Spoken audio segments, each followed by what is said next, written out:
Thank you everyone and a warm welcome. Good afternoon everyone. I know it's been a heavy lunch, but still we do have a decent audience to start off. Firstly, I want to start off by thanking Security Watch India for giving us an opportunity to provide our inputs and share knowledge. Shelly in particular, who's been spectacular year after year, she's been throwing up wonderful performances here.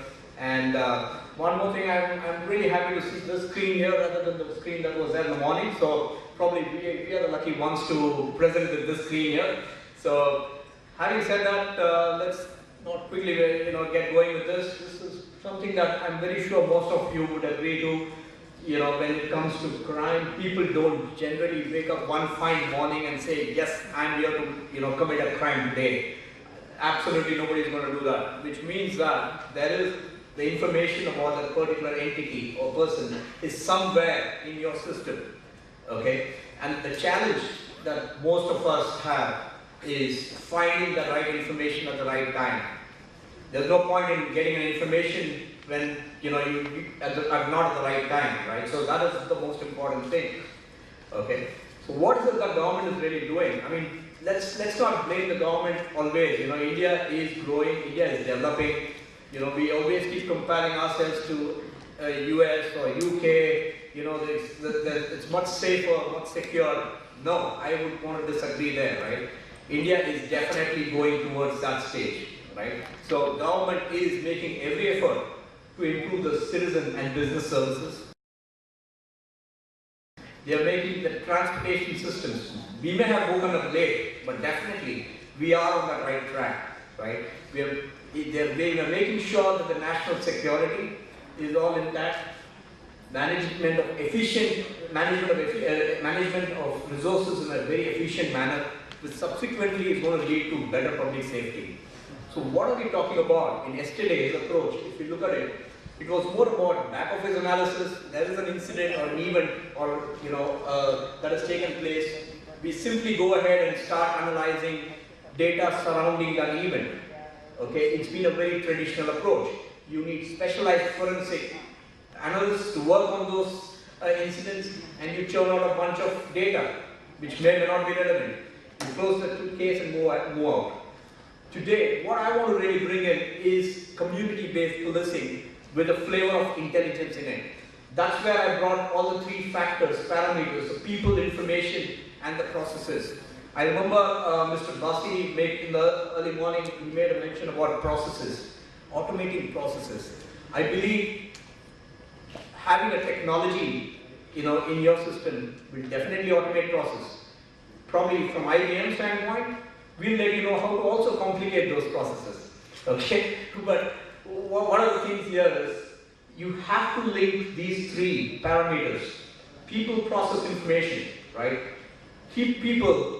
Collaborate with the people, because they are your eyes and ears today. Collaborate with them through the social media platform that's available. Bring in all that information that is available. Okay, use that, apply processes and technology on top of it. You will be able to churn out intelligence data which will help you get into real-time analytics. And that's what we've been hearing since morning, right? And I'm sure most of my colleagues here, my friends here would also be on the same lines. So the move is going to be from real time to proactive policing. But having said all this, we do definitely see challenges. What are those challenges? It's again about you have information lying everywhere. Today we are not looking at stages where we say, I don't know where the information is. I don't know where my data is, right? But you definitely know that, yes, I have data, but I have to search, okay? And that's one of the critical points that every investigator has today, okay? So what is it that we talk about investigation? What are the things that really surround that, okay? A heap of things. It's all about a lot of unknowns that you'll be dealing with, expert comments, internal, external databases, people, how are they linked, the relationships, evidences, so on and so forth, right? The list is endless. But when you do have such a huge amount of data with you, we've often realized, which I'm sure you would be agreeing to this fact, is we spend 80% of the time just collating these data and trying to make meaningful sense of it, right? And only 20% of the time in actual analysis. So what are we trying to do different? We bring in something called as a maturity curve, okay, which helps you move from the traditional policing front, right from this stage where we are today, where we waiting for an event to occur and then we act upon it, moving into an intelligence-led policing, which has components which I spoke about earlier also, about collaborative oriented, analysis oriented, and of course, which eventually leads to real-time information prediction, right? So the path is going to be taking time, but that's where there are solutions that are available which will help you move from your reactive stage to what is called proactive preventive stage, right? And there are proven solutions, okay? I'm not here to sell IBM today, definitely, okay? I'm only coming in as an SME and a subject matter to talk about this in a generic sense. But there are solutions that are implemented in different police agencies, okay, who've been successful.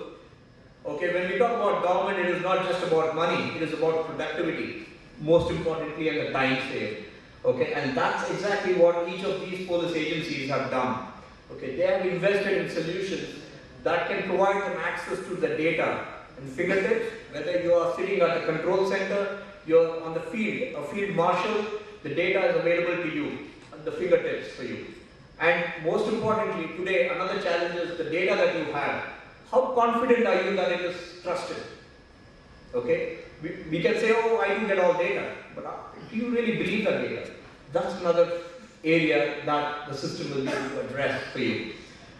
And again, moving from there, you apply analytics on top of it, okay, which helps you perform linkages, collaborative, share the data with agencies, okay, under secured guidelines, and you will be able to address any threat that moves beyond your boundaries. Okay. Having said this, what is the kind of data that we are talking about? It could be in the form of structured data, that could be a CDR data, or any data sources, databases that you have, unstructured databases. Okay. That could be your social media, for example. Okay, your PDF documents, your Challan reports, whatnot. Bring all the data. We do, I'm not saying we don't do that, we definitely do that, but we are doing it in isolation.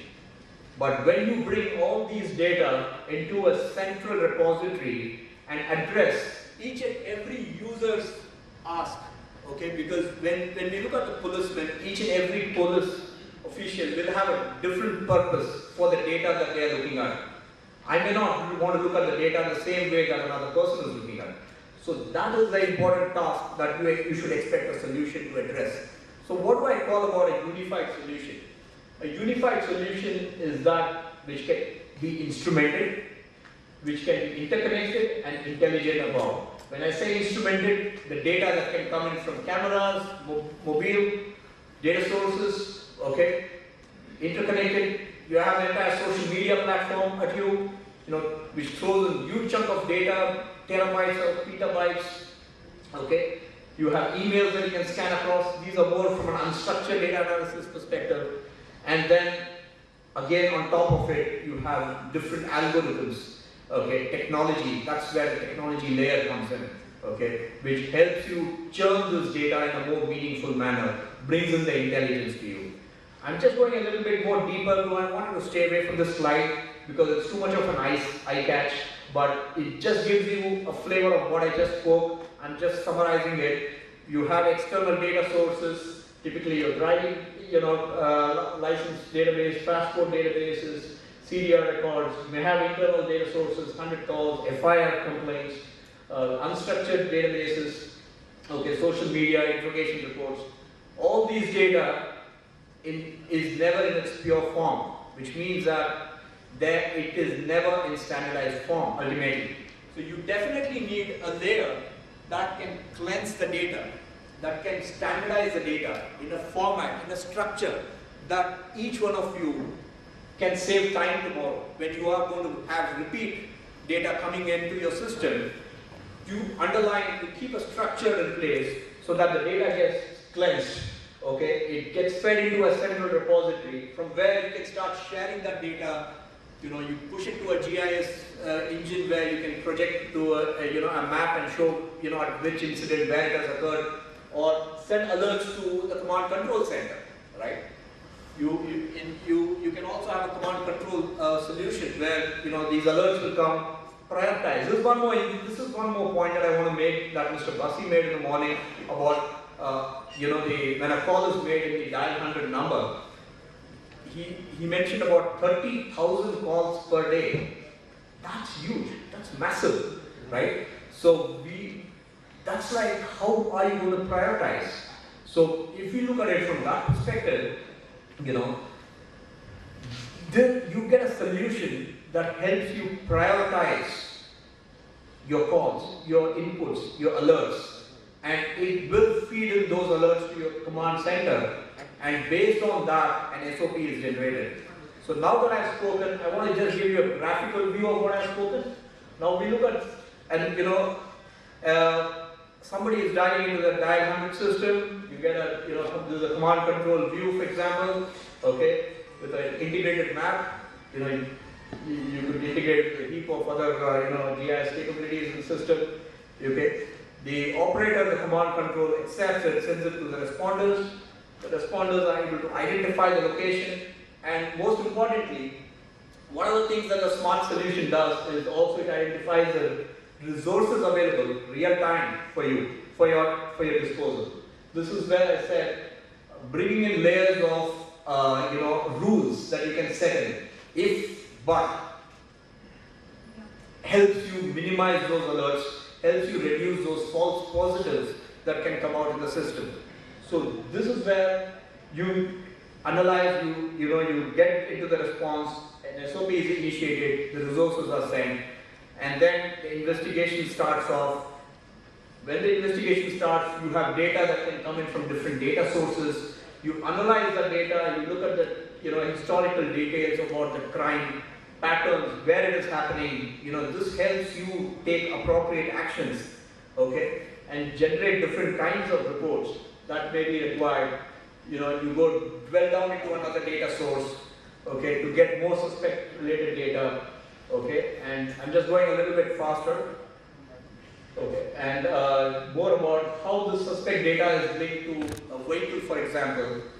Okay, we can do face match analysis by understanding, decoding and encoding the faces. Okay, you can actually get to know who's the person who could be a key suspect in this. Identify his associates who are involved. Okay, the potential suspects and his associations. From there, you can understand the modus operandi of this particular suspect. What kind of it's almost done. So what kind of crime that has happened over a period of time. So this helps you be more predictive, okay? And that's where it gives you the flavor of moving from what do I say? Being more proactive in nature rather than reactive. So that's where this is about call analysis. Okay, you can do many such cluster analysis and whatnot. So these are some of the capabilities that the system offers. Okay, network analysis. This is from a social media. You take the social media inputs. Okay, bring that into consideration. When you have all this data with you, what helps you is basically something like this. How does it really help you? It gives you a complete picture, really integrated in a visual manner, visual link analysis. Gets data from all sides and gives you visually. And this is what is a solution that gives you a 360-degree view right from the start to the end and helps you fight crime much better. Okay, and of course, reports are part and parcel of it. The last slide I just kept, if people are still interested after this presentation, we are more than happy, the team is right here. Okay, we are more than happy to have a dialogue, and understand your challenges and see how we can be of help to you in fighting crime. This is my contact details. Feel free to reach out to us, and thanks once again for giving us an opportunity. Thank you.